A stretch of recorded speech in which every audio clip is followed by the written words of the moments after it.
We shook hands. Did you see that? We shook hands. Bold.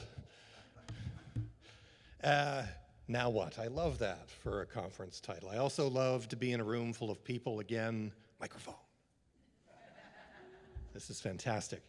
I want to start today with a few hypotheses. What I'm going to do is I'm going to take you through, by the data, what's happened, what the hell's happened over the last 2.5 years through the pandemic.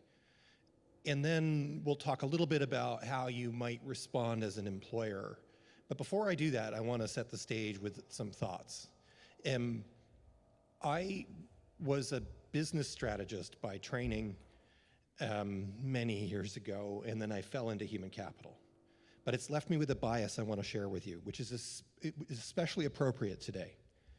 And that is, I've always thought, and I think even more so today, that we're not nearly competitive enough as employers when it comes to talent. We have a lot of competitive drive, but we tend to put it into the technologies that we employ, into our business strategy, into differentiation in products and services. I think it's time for us to actually put talent at the top of the list for competitiveness. And that means we need to be a little ruthless. And it means that our offer to employees should be distinct. If I were a shareholder, and I am, if I were a shareholder and I was speaking to an organization that I was invested in, I'd say, I kind of expect you to be able to say, there's nowhere else to work like where we work. That's a really difficult place to get to, because a lot of the way we've organized organizations, the way we've constructed HR, is actually about being the same as everyone else. Think about the way we write job descriptions. Think about the way we do compensation. A lot will have to change if we want to meet that. By the way, reasonable people will disagree, and there will be time for questions. So if there's anything I say, you're like, that's dumb, tell me later. The other hypothesis I want you to keep in mind is that we're right now experiencing what I'm calling the flight to quality in the employment market. There's a lot of reasons for that. The pandemic is one of them. 5% unemployment in Canada. What? That's another. And what a flight to quality means is that think about the jobs that you're offering, whether they're full-time jobs, part-time jobs, contracts, gigs, doesn't matter. Think of them as products that you're putting onto the market. Because this has always been true as an analogy, but it's more true today. Employment seekers are consumers, and they're looking at that product and they're deciding if they want it. And a lot of the turnover we're seeing in the market today is that consumer rejecting your product. Even before the pandemic, we were starting to see average tenure in position drop like a stone. It's a problem. People don't want to buy what we're selling when it comes to full-time employment.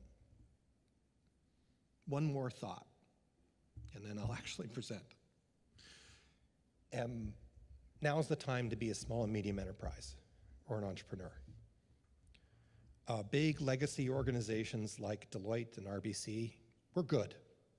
We're really good. But we're slow. Because we're so big. Because we have so much sunken cost. You, small and medium enterprises and entrepreneurs, can turn on a dime. And you live in a time when the kinds of technologies that can actually change work forever, blockchain, robotic process automation, low code, no code, machine learning. Did I say that one twice? If I did, it was for emphasis. They're cheap, they're cheerful. The only constraint is talent. And if you can get that talent, then you can build technologies that will make the legacy organizations blush with envy. Okay, I promised some data. What have we learned through the pandemic? Well, first of all, there's this really interesting thing. I'm going to get into human psychology a few times because it's weird. It's a weird science. We're all very strange creatures. And it's important to what's happening in the employment market today. One of the things that we don't do well as humans is identify risk. We have a hard time telling the difference between a 1 in a million risk and a 1 in 100 risk. They seem kind of the same to us, unless we do a lot of thinking and communicating. That's pretty appropriate to the pandemic. I don't know about you, but to me.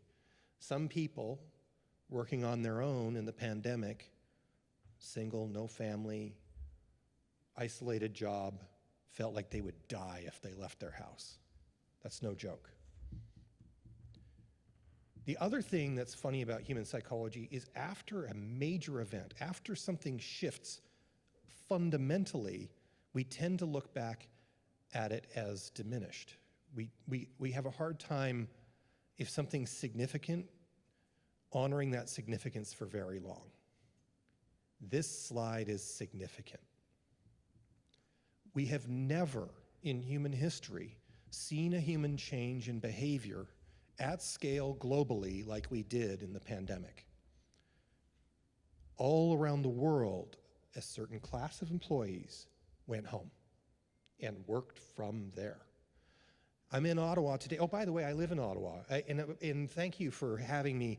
I've been here for 4.5 years, but I still feel like I'm in the welcoming stage, because for 2.5 years, I might as well have been on the moon in Barrhaven. That was a weird shot at Barrhaven.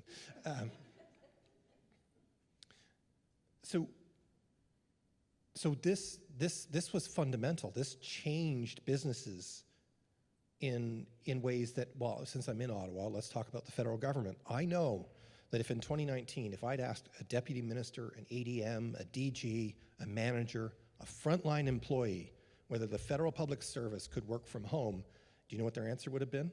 All of them, no. For different reasons, different perspectives, but the answer would have been no. We can't do that, it's impossible. And then they did. And not only did they, there were pockets of incredible productivity. We could also get into a long discussion about some passports, I know. But think about CERB. CERB was rolled out nationally in 16 days.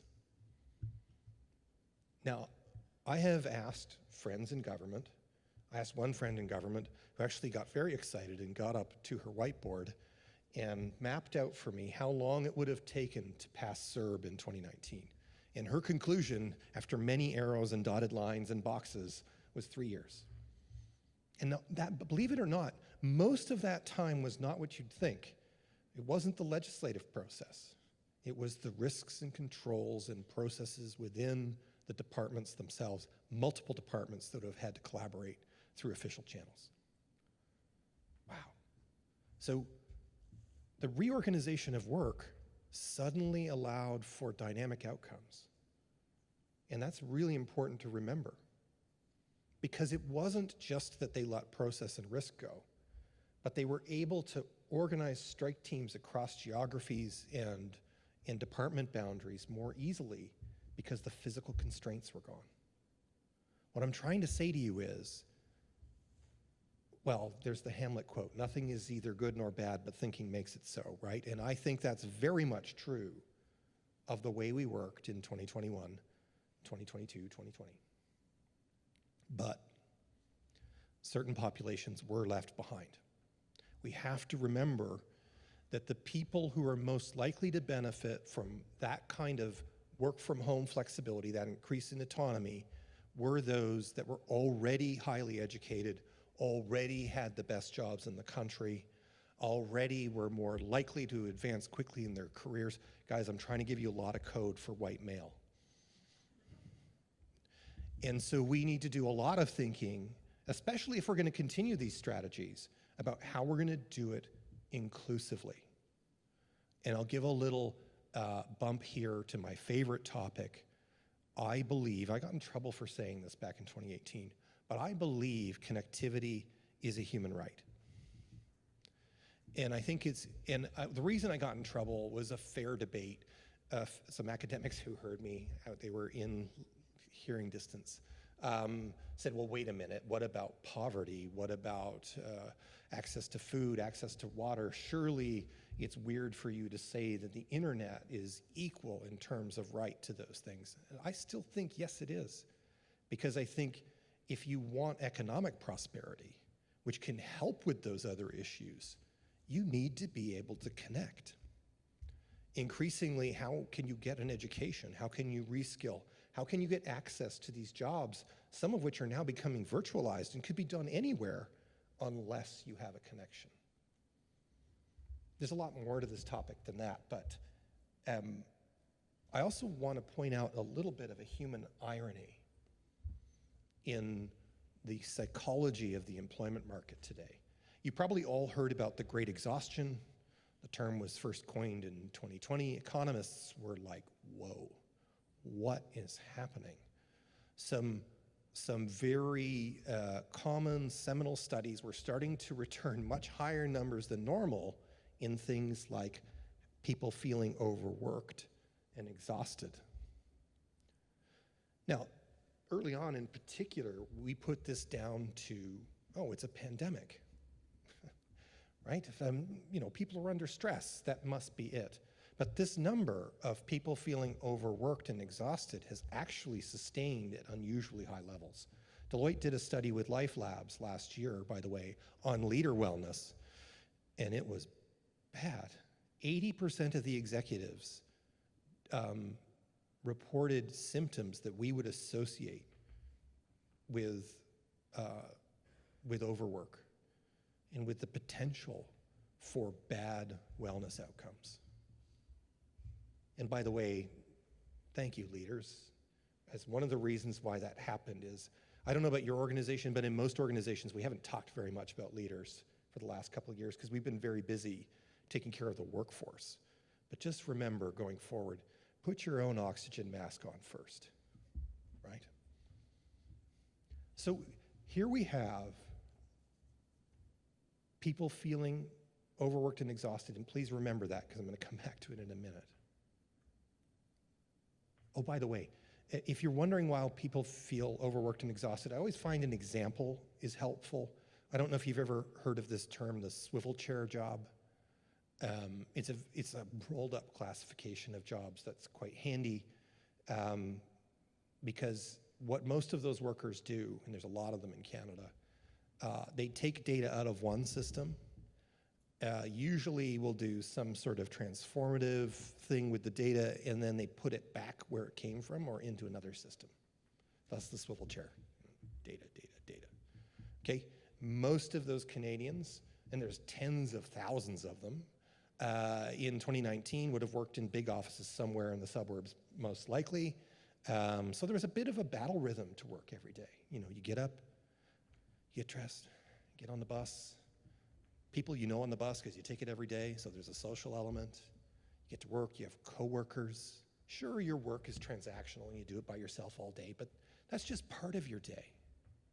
Fast forward to 2020, you're a single female in your one-bedroom condo.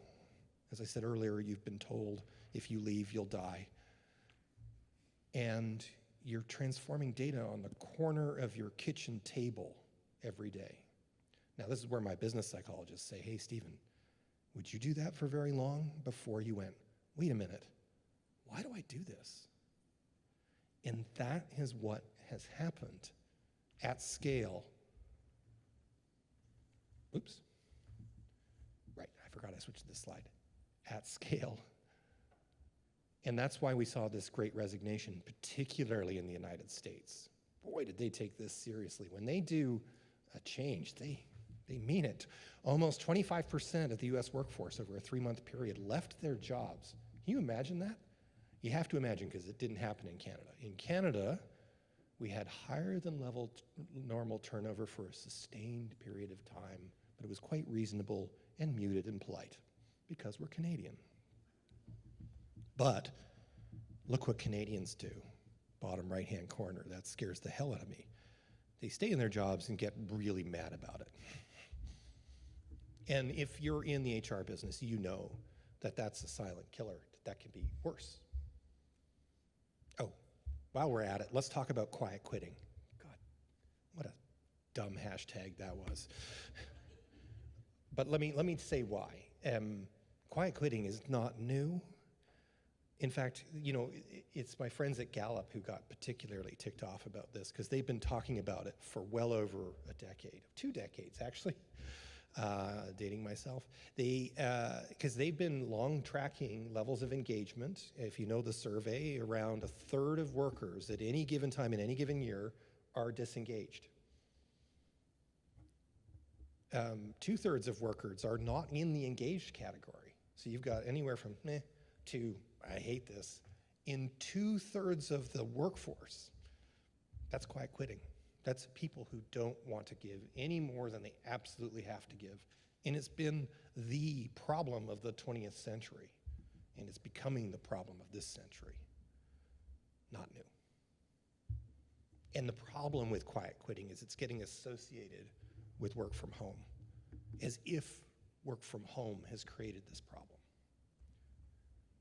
And here's a conclusion it took me a long time to come to. New worker preferences are here to stay. The reason I think it took me a long time to come to is I hate it. I don't like working from home. I do every once in a while, but permanently it was killing me. So it's why I was confused when survey after survey would come back, the most recent in Canada being 80% of Canadians who worked from home during the pandemic want to continue to work from home the majority of the time. But remember what I talked about a minute ago. Okay, let's take the average Canadian who's reporting that. They want to continue to work from home. They're overworked, exhausted, lonely. That's humans. We don't mind a paradox.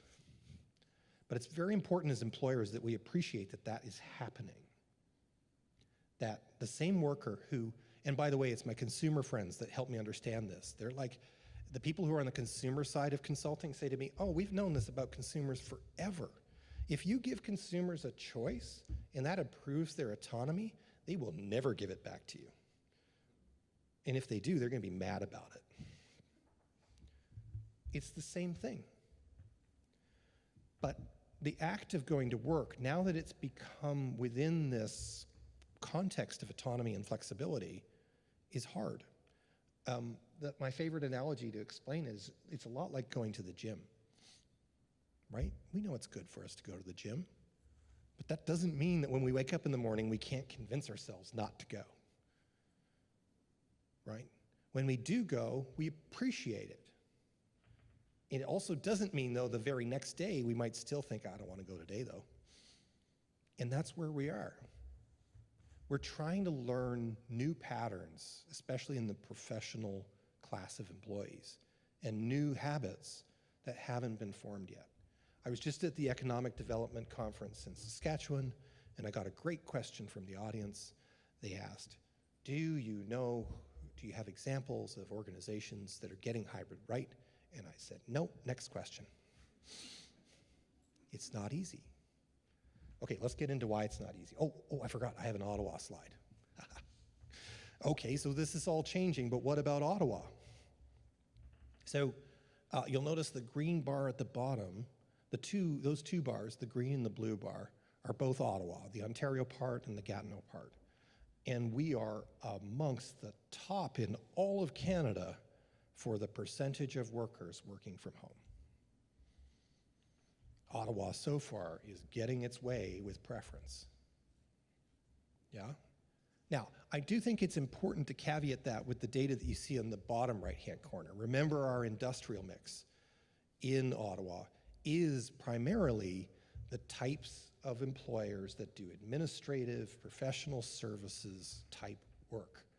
So I would actually argue that the reason why Ottawa is in the position it's in is not because the federal government is acting differently than everyone else. They actually aren't. The reason is that our mix of employees who live here is more tilted towards the type of work that you can do from home. But that's a very important reality when we're thinking about the economy of 2023 and 2024 and onward for Ottawa.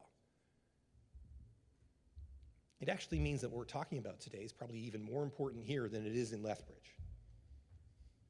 One more really weird fact, and this is true, when you look globally, when I talk to my global colleagues in the future of work advisory space, there are these strange exceptions all around the world. Canberra, Australia, for an example. Because of the way Australia dealt with the pandemic, federal workers in Australia never went home at all, not a day. What did that mean? It meant that that government did not invest in moving from desktops to laptops. They did not invest in VPNs. They did not invest in mobile phones. They didn't do what everybody else had to do for an emergency. And as a result, even if they wanted to move to a flexible strategy, they can't.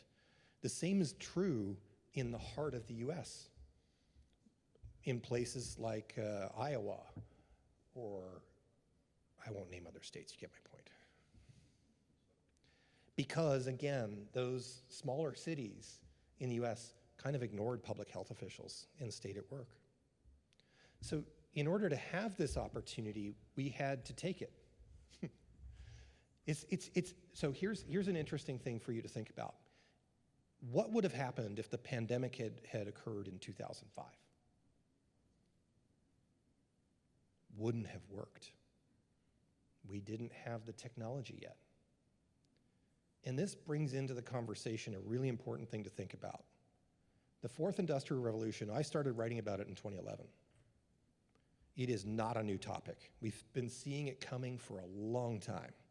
We were writing about flexibility in 2011 and saying, hey, generations are starting to demand this and we're not ready. What's been happening is that the technology that surrounds us is, if we were running track, the technology is 5 laps ahead of us. Thank goodness it was. Because when we needed a sudden sea change in behavior, the technology was there. Try to keep that thought, because my argument is that in every aspect of what we do at work, the technology is 4 laps ahead of us. We have the same opportunity to fundamentally change work, not only in the where, but also the how. Okay, so what's the future?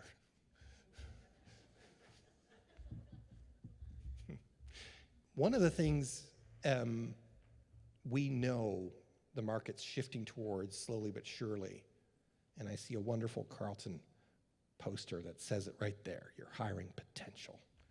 Potential is a bet that the market's already making. And let me be really clear what I mean when I say potential. We are very geeky and scientific about it in my offering at Deloitte. We have business psychologists, they're schema-based. Who even knows what that means?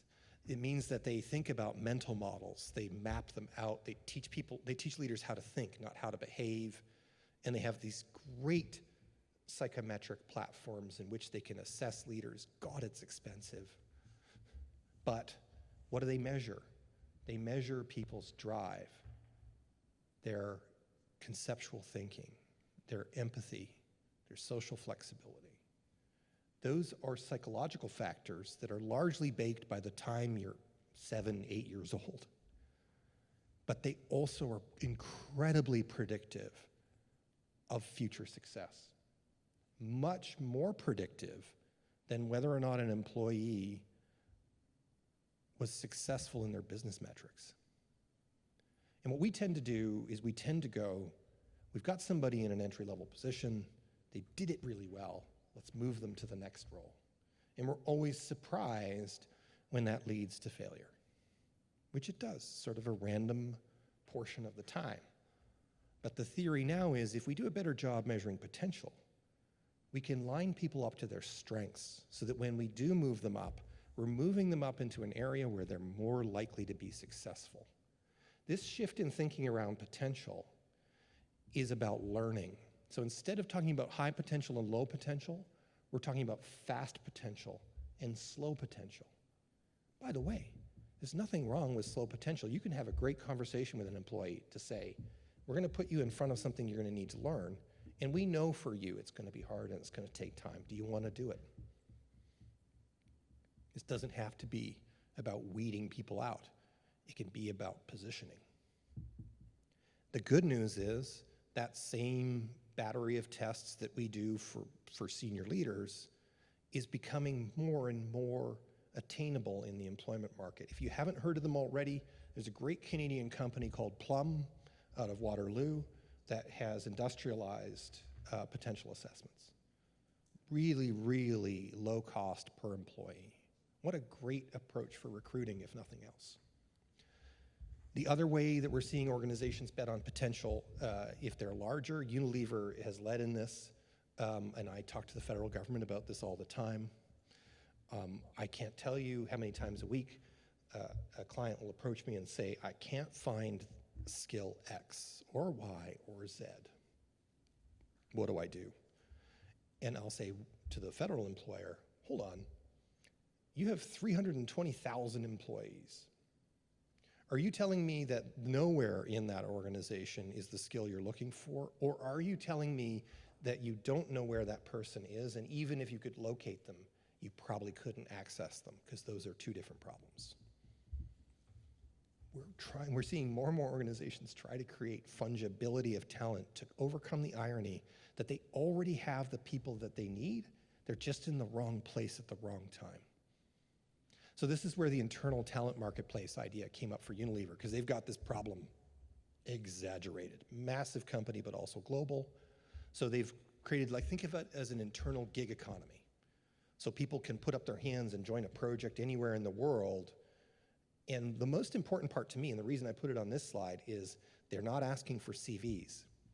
They're only asking for interest. So people are applying for roles that would make us as employers uncomfortable, because we're used to saying, oh, so you want to be in the data science stream, but you have never been in data before. And at Unilever, for these projects, that's perfectly fine. Go ahead, learn at your own pace, learn from your project, add a new skill. Why not? It's been tremendously successful for them advancing these big global projects. Sorry, I'm going to run out of time. I always do this, but one other thing on this issue. The other emergency that's going on at the same time as hybrid's not working for anyone yet is the skills shortage. The World Economic Forum released a report in 2021, and it said emergency. Everybody thought it was about COVID, so I don't think they read it. Emergency. We need to reskill 1 billion people worldwide by 2030. And 40% of the skills that we use every day at work are going to change in the next 2 years. It actually gets worse than that. Because even after that 2-year change, their prediction is there will be another cycle of change to follow. In other words, our pattern of sending people off to university to gain not only the ability to learn how to learn and a massive domain expertise. My oldest is at university right now, so I'm just in love with it again. But the skills that they're going to learn in that degree, we still pretend that they're going to last, and they're not. The core will. Don't get me wrong. The core will. There are enduring capabilities that you learn in that education, but the need to constantly learn new skills is going to be the absolute pattern for that generation, and for everybody still stuck in the workforce, no matter what generation you're in. How can anybody afford to reskill at that scale? We have to think about it fundamentally differently. I'll come back to that in a minute. Okay, quick note on productivity. One of the greatest debates going on in leadership circles today is, were we productive through the pandemic? And man, I don't know what it is, but every senior team I've worked with is almost split down the middle between people who are like, are you kidding? We killed it. We killed it. I'll tell you a little bit, like just a personal story of my life. I'm going to be running 8 projects this fall. And how the hell am I going to do that? Well, it's because I teleport. I have a new magic power. I teleport. I can be with one client at 8:30 and another client at 9:30. And it doesn't matter where they live. That's productivity. The other thing that's happened to us But by the way, that's only for some segments of the workforce. This is a hint as to why the debate's going on. Let me ask you if this is a familiar day to you. Wake up in the morning. Oh, good, it's Tuesday. And you have 16 back-to-back 30-minute meetings on Teams. And you're a leader. What the hell's going on? And by the way, you also have 3 or 4 things that you need to do that day, even though you're going to be in calls all day. So what do you do at some point during the day? You politely and quietly turn off your camera, hopefully mute your microphone so that people don't hear you banging away at your keyboard like a mad person, right? We've all experienced that. What kind of productivity is that? It's task-based productivity. And again, my business psychologist friends say, Harrington, we could have told you that. That's what work from home is good at. And humans learn new habits very, very quickly. In the fullness of time, it's about 3 weeks. We left people in that work from home environment for a lot longer than that. So over time, individuals, including senior leaders, managers, their employees, all formed these new task-based habits. We became task monsters. I'm gonna get my tasks done, right? And that drove a kind of productivity through our organizations. It also reshaped our organizations. Over time, our organization became task-based because everybody at the top was task-based, everybody in the middle was task-based, task. Well, we know that full productivity is about more than getting tasks done. We know that. What about creativity? I won't go through all the types, but what about just creativity?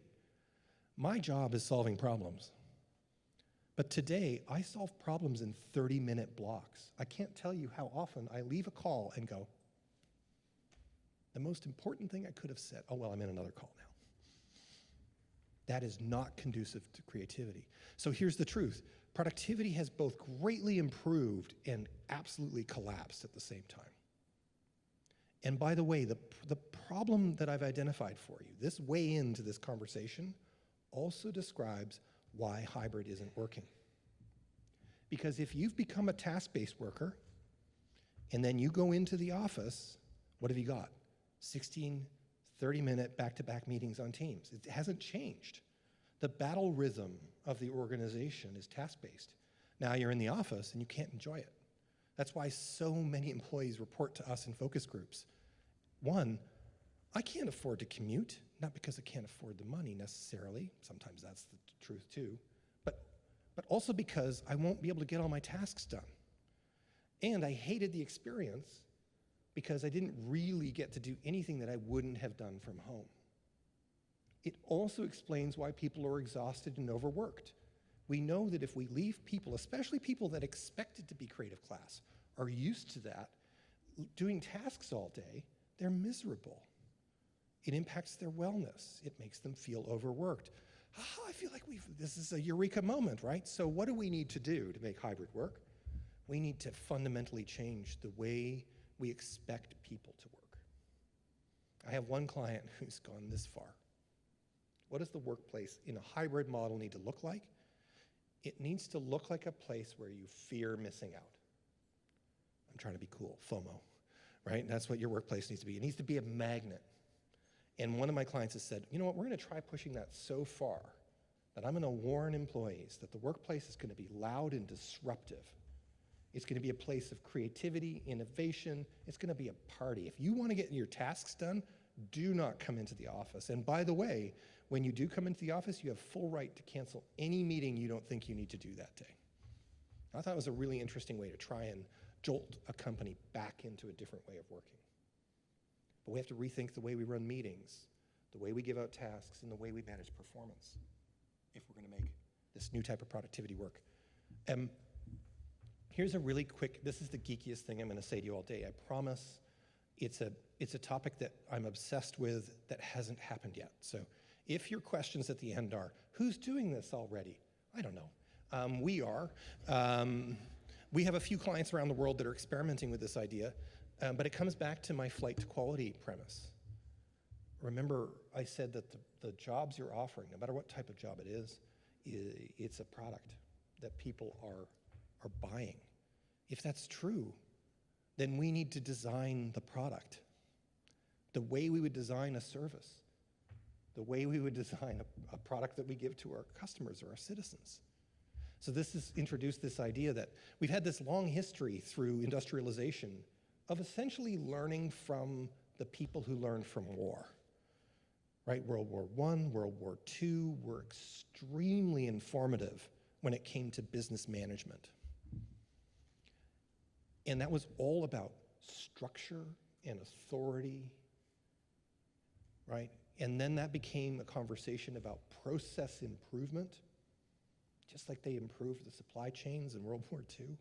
Same stuff, now applied to business. And don't get me wrong, those are both useful things. We've generated a lot of value out of those ideas. But the problem with the process way of thinking of an organization is it's led to a pattern where for most legacy large employers in particular, we spend a lot of our time thinking about how do we get a big expensive technology that's going to change everything. Then we work on implementing it, which is expensive. We work on the process redesign. When that's done, we work on the procedures, and those get attached to jobs. That's a very long walk to changing work. And what it actually tends to do is just make the technology work, because that was the principal thing. So this re-architecture of work concept says, let's start with the job itself. Let's put it up on a pedestal and say, what is this work? And how could we fundamentally change it for the future? If we applied all of the technologies that we can think of, especially the cheap and cheerful, if we figured out what we could stop doing, if we looked at it from a human-centered design perspective and said, hey, now I understand why people hate this job. I've had a CEO challenge for the last couple of years. One of the CEOs took me up on it. I keep saying to senior teams when I'm doing workforce strategy, your people are doing stupid stuff every day. And some CEOs or deputies say, they take umbrage. They're like, I don't know what you're talking about. And I'll always say, I'll prove it. And one CEO took me up on it. So we went and we looked at one department, and we did a bit of a task analysis. It only took us half a week. And I came back and I said, here's 32 stupid things that we found. I'll just tell you the one that was at the top of the list. This finance department was running what they called the report of reports, which is such a good title. And what it was a summary of all of the reports that were run across the enterprise that month to make sure that they were done. It took them 7 FTE per month. Now, the CEO's first reaction was, that's not part of our process map. And I said, man, that's not how businesses run. Your process map is a theory, and then it runs into the world, and it becomes something else. Somebody somewhere along the line went, oh no, not all the reports are being run. And they had a meeting and they said, well, let's run this report of reports. And then everybody said, good idea. And that's it. So if we want to build work to be the product that the employment market wants to buy more than anything else, we have to get out of our HR habit of saying, let's be like everyone else. And then say, actually, let's have like a finance analyst in our organization be different than everybody else. You go ahead and work for our competitor and enjoy your time in Excel and in that swivel chair job. For us, you'll be an apprentice learning to be a business partner. We pay a little less, but which job do you want? I know which job I want. I'm probably running over time ceiling, so I'm just gonna say, by the way, by the data, oh my God, we waste a lot of time at work. This is Goldman Sachs, by the way, very conservative folks, that said, man, the way we've built our technology architecture, the way we do meetings, the way we assign work is not working. We need to rethink it. Okay, very quickly, what do we do? One thing to think about, this is very hard to do, very easy for me to say. When you think about what your strategy is going to be post-pandemic, try not to do it out of one department. Try and do it as an enterprise. Because we have to think about how these 3 questions work together. The work itself, the how we do work, the workforce, the who, and the workplace, the where. So if you think about what you need to do in your organization, big or small, well, ideally the top of the house is helping you set the strategy. I always like to remind CEOs that their accountability is workforce, not HR's. HR has been given that as a proxy. But aside from that, we clearly need IT, HR, and real estate to work together. One other quick thought. I have a reverse mentor. I don't know if you guys have heard of this. So I've got a Gen Z employee who's teaching me. And it's been very informative. She joined our talent strategy business, even though she had been training to be a neuroscientist. She's a lot smarter than me. I had my first meeting with her, and she was just asking me about what I do. And I think she accidentally did a coaching technique. I don't know if you guys have ever heard of the 5 whys approach. It's famous for getting to the root of, like, so you ask somebody a question and they answer and you say why. And then you just keep doing that like a jerk until they cry, and it works. And she was doing that to me unintentionally. And so I was trying to defend what I do, and she was refusing to understand it. And at one point I said, well, what I do is I help organizations attract and retain the best talent. I thought that was a pretty good answer. And she said, oh, that's where you trick us to join, and then you won't let us leave. There's a Gen Z thought for you to keep in mind. So this model, instead of attract and retain, is challenging us to think about it differently.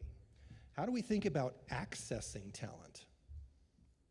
Now, what that means is it's a recognition that there's a hell of a lot of talent out there. There's a hell of a lot of talent in this room. Accessing talent means that you're not just thinking about the people who work for you full-time. You're thinking about people who could work for you part-time. You're thinking about the contractors as if they were talent. Guys, I don't know if you know this, but contractors either love you or hate you. And if they love you, they might pick to work for you over another contract. And we do not treat them that way. The gig economy, your own customers and citizens can be talent if you get into crowdsourcing. So accessing talent as a mindset is about how do we get the right talent at the right time from a broad ecosystem of potential talent. And then we want to curate consumer-grade experiences for those people. That's a really high bar. I love when they wrote that, and I was like, who's doing that? No one. But imagine if we could create experiences that were so sticky that they wouldn't want to work for anyone else. Just a parting thought, because I do want to see, Suling, I have no idea what I've done to time. Hopefully there's time for a few questions. I'm good. And just a few orthodoxies to think about that are pretty common in the heads of our leaders that we need to challenge if we're going to work differently. And by the way, as I said, I'm a business strategist. I don't care if your strategy is to have everybody back in the office 5 days a week. Strategy should be different. If you're the only one in your city or your industry who's making that bet about return to office, great. Go for it. Be different. Make it work, though. That thing I said earlier about the office being a magnet and creating a fear of missing out, you better really double down on that if you're saying everybody return. But anyway, my point is, no matter what strategy you pick, these orthodoxies remain a challenge. You can't create relationships online. How many of you have created a relationship? I saw it today. I saw people meeting each other and saying, have I ever met you in person? No, but you have a relationship, right? We already talked about this idea that you can't be productive unless you can see people. Man, did people have us fooled in 2019, if you still believe that. I had, one of my first jobs, I was an office clerk for a big Canadian company. And I remember sitting in the supply room on a box. No smartphones, nothing, just like sitting there sad and depressed because I couldn't find any work to do, but I didn't want anybody to see me being unproductive. That is, I mean, I don't know if you've been in that type of job before, but that is common. For managers to think that people coming in as productivity is an absolutely terrible error we need to train people out of. So think about how we can flip some of these assumptions in the heads of our leaders to make sure that we're building a strategy that's actually going to work. Okay, last thought. I'll do this really quickly, but I just wanted you to know the kinds of projects we're busy doing globally. The first one, I wanted to come back to this future skills question because I raised it earlier. There's a couple of things we're doing to try and get at reskilling that quickly for organizations. The first is future skills analytics. So this is a bit of a replacement for traditional workforce planning. So instead of planning FTE, remember I said the talent's everywhere? I find that's not very useful math anymore. The question we're asking instead is, what's your business strategy to a company or a department? What are you trying to achieve? How is it different than what you used to do? Therefore, what future skills do you need? Now notice, we've hung those future skills off, not off some research paper that an academic did or a business journal released, the 72 digital skills you absolutely must have. Forget those lists. We're tying it to strategy. We're tying it to what you're trying to achieve. Then we tie those skills to roles, and we figure out what the build, buy, and borrow strategy is to get those skills into the organization. It's a flip on workforce planning, and it's focused on getting skills faster. The other thing to think about is work-integrated learning. I'm going to chew up my time on just this issue. Never mind the other two things we're working on. This one's important. There's an organization out there out of Australia that I met a few years ago who are going at work-integrated learning in the most aggressive way possible. And I love this as an example of how far we could go. The gentleman I met, a brash Australian, which is like saying it twice, but he really is, ex-military, and he couldn't find a job, and he was really mad about it. So he started a pilot. He welcomed 40 ex-military people into a psychometric test, like I talked about earlier. He wanted the people with the best drive, best empathy, because he was going to place a bet on them. He took the top 20, and he put them into a 6-week boot camp to learn cyber skills. Most of them had not been in IT, never mind not being cyber professionals. And what he said to them is, it's going to feel fast because I'm only going to teach you what you need to know to work in a security operations center in an entry-level role day one. That's it. That's all I'm going to teach you. And then the whole squad of 20 went to an employer who agreed to hire them for a year at full salary. He kept those people connected through a digital platform so they could ask each other questions about work during the day if they got stuck. And he put 2 expert cyber coaches in the same platform. No more formal training. And at the end of the year, the employer had the choice to keep those people or not. And they kept all of them in his pilot.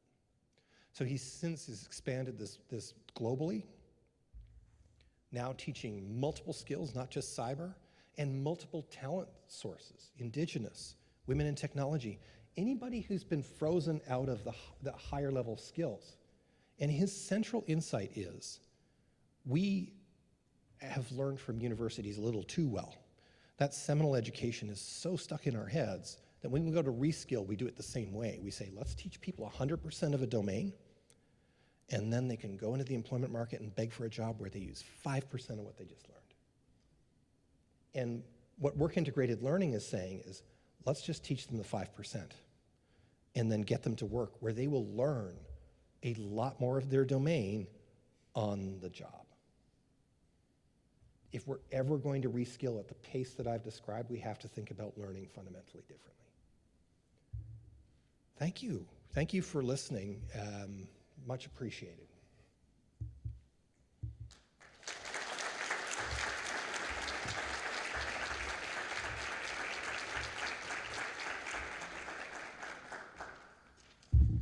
Amazing, Stephen. Thank you so much for that. I have a couple of really tough questions I'm going to ask you, and then we're going to open it up to the floor. Okay. No, they're not tough. You talked about new worker preferences are here to stay. Can you go a little bit deeper? And I think as a leader here in Ottawa, advice to creating that environment. You touched a little bit about it. An office environment. How do you create that dynamic work environment without maybe budgets and things to make it the Google office? Right. So we can't have a slide into a ball pit. Yeah, not everybody can do that. The other way to think about it is what you need is a virtuous circle. And what we tend to have is the opposite of that. So I described people come in, They have that experience like, I should have done this from home. And then, of course, it's hard to get them back again. So I think the low budget version is just to try and break that cycle. I loved the client who said, let's cancel. Like, he basically said, if you have those 16, 30-minute meetings, cancel half of them. And I actually had a professional in a focus group say, and this is where light bulbs went off for me a few months ago. She said, I had a gap when I was in the office between Teams meetings of an hour, and I felt so guilty. What a great demonstration of how we've been retuned to tasks. So how do you talk to your people about giving them permission to have time for Slack, to stand by a whiteboard, waste some goddamn time just talking to people about sports or your favorite hobby? These are all parts of culture and productivity too. I think that's the low budget way. Yeah, that's good. We're all for low budget. Last question for me, and it wasn't on the script, so hopefully you're good with this, but I look at the 300 folks that I'm responsible for directly or indirectly, and at RBC we really truly believe in culture, and I'm a type of leader that believes you kind of need to feel that and see it and be together for it. You have a slide up there that talked about that's not necessarily the case. Can you go a little bit more into that, maybe just around that culture? And should we be worried about the folks that we've onboarded over the last 2 years from a longer term retention point of view? Do they have a lower bar or a higher bar perhaps around the organizations they now work for? Well, I'll give you a couple of data points that changed my mind about this. In the US, around the world, we have something we call Deloitte University. It's a physical location, it's a milestone school, it's a leadership school. And in the US, they had to suspend that through COVID, but they had their first cohort go through last year. Now, not everybody agreed to come because we were still in the middle of the pandemic. Arguably, we still have that debate every day. Are we still now? I don't know. But what they found was the people who went to Deloitte University in person in Westlake, Texas, it's a ranch, it's beautiful, for 2 days, were 5 times less likely to leave the firm than the rest of the cohort who stayed home. So think about that. It was just 2 days of investment. And I thought that's a really great example of how we can build culture with moments that matter, as opposed to assuming that it has to be every day, all day. I will say, though, this isn't without trade-offs. One thing that we've noticed at scale is apprenticeship models have suffered. I learned a ton of what I learned from my leaders, being in rooms with them, but maybe even more importantly, talking to them in the hallway afterwards. And that's been very hard to do virtually. So I think we just have to isolate each of these problems, apprenticeship, culture, leadership, and figure out what our strategy is to mitigate the trade-offs of flexible work, fully remote or hybrid. Awesome. Thank you, Stephen. So, Ling, do we have time for any more questions? Or are you one more? We can take, are you open to questions from Yeah, the floor? Any absolutely. questions from the floor? And we have a microphone over here. Can you stand up and introduce yourself and ask the question? Thank you. I was at karaoke on Saturday, so this is a little familiar. Virginia, my name is Virginia. I work at Boyden. We're an executive search firm. I had a question about the use of internal workforces for putting them on other jobs or projects, like you said, but have you ever received pushback from, like, well, how are they gonna do the job they're here for? Or, where are those hours going? Like, have you ever received pushback in that sense, and how did you navigate that type thing? Yeah. One of the reasons why Unilever's internal talent marketplace worked is it was CEO-led, and a very clear statement went out to leadership. You need to surrender, I think those were the actual words, 10% of your staff's time should they choose to join one of these projects. It had to be dictated, because it is a tension. It reminds me of the old conversation we used to have. I remember when we do leadership development, we were talking about building talent. We'd tell senior leaders, you have to be a net exporter of talent. And the idea is if everybody's a net exporter of talent, then the whole organization wins. You retain people, skill moves around, it's great. The problem is, if you're the only sucker who's the net exporter of talent, right, the whole thing falls apart. So you point out a really important tension in making those systems work. But I think it's worth trying, given the ridiculous irony of having the right skills, but just having them in the wrong place. Thank you. Any more questions? Steve?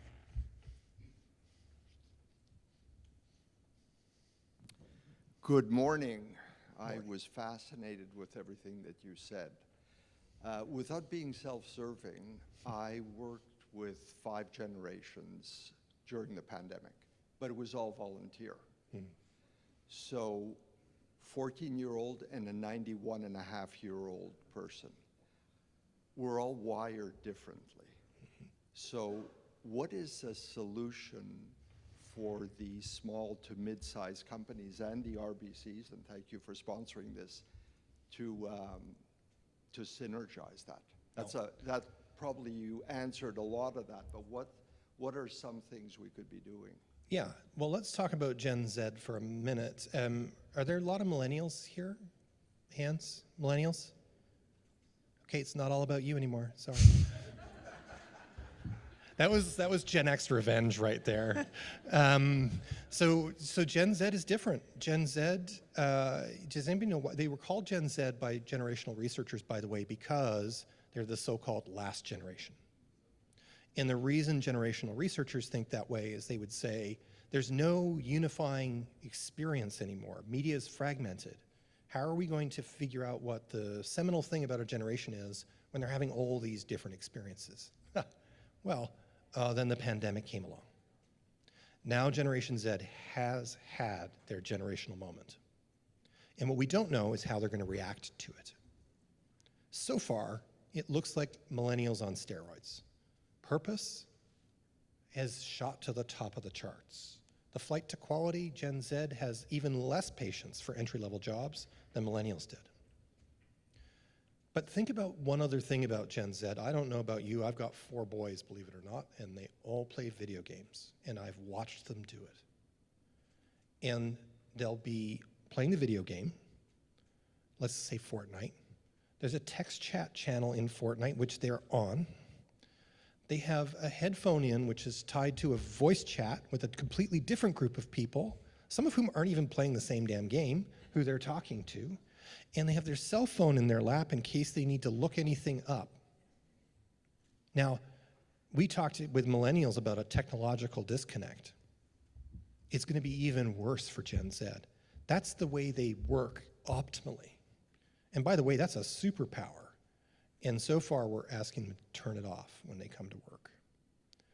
So I think, you know, the generational advice is the same as it's always been. It's just getting more complex because 5 generations in a workforce. How do we have a conversation to allow everybody to work their way and contribute in their way and bring their way of working to the table? And that just means we need to be more flexible about work styles. We have something at Deloitte we're trying called a team pledge. It's a really, talk about low cost, right? Really easy way to do it. When teams get together to do a project, they have a meeting, and the only subject of the meeting is, how are we going to work together? What's your preferred style of working? What do you need to be flexible and feel well? And we're going to pledge to support each other through this project and those things. That's cool. Last question? Right here. Great question, Steve. Hi, my name is Yasmin, and I work as a consultant for others. I'm just referring to the analogy that you made about talent and the workplace being a product. So from this perspective, I was wondering, what would be your perspective or your appreciation of approaching compensation, approaching all the package to what we are kind of providing to the talent and trying to attract the talent to make it as customizable as possible? Because from my experience and my perspective, my own lived experiences, my own environment, your presentation highlighted one thing. It is not one size fits all, and it's not one unique experience and outcome for one given pandemic. So how can we, and how positive would that be in terms of attracting and retaining, because this would also want to be sustainable in terms of its flexibility. It's not something that the package you come in with today will be the same in 10 years. I'll definitely quit in a year or 2. Yes, thank you. Thank you for your question, and partially an answer, because I am a big believer in customizing rewards. But let me explain why. It's been really interesting over the last 2 decades to see how hard people in management are working to destroy jobs. And I'll tell you what I mean by that. This is my long-term belief that we are trying to get beyond jobs. We're trying our damnedest, but there are structures that are in the way. My favorite example is IT.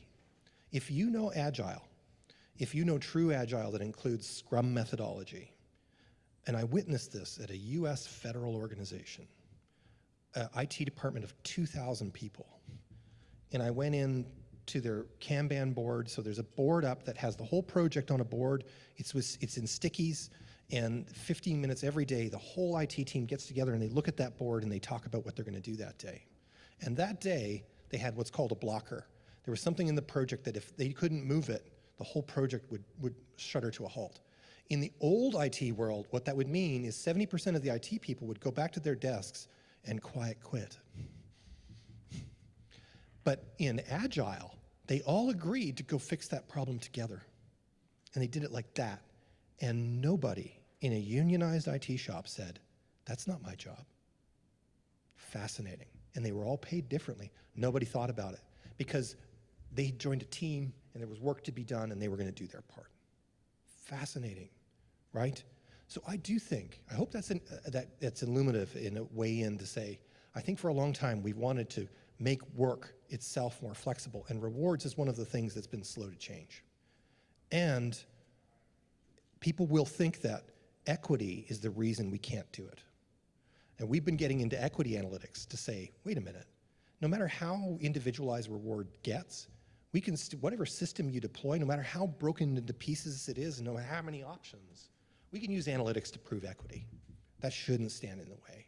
I would love to see a future where you've got 10 people working in a department and they're all being paid differently based on their own preferences. Because that's where I think the direction of travel is, and we could stop resisting it. Thank you, Stephen.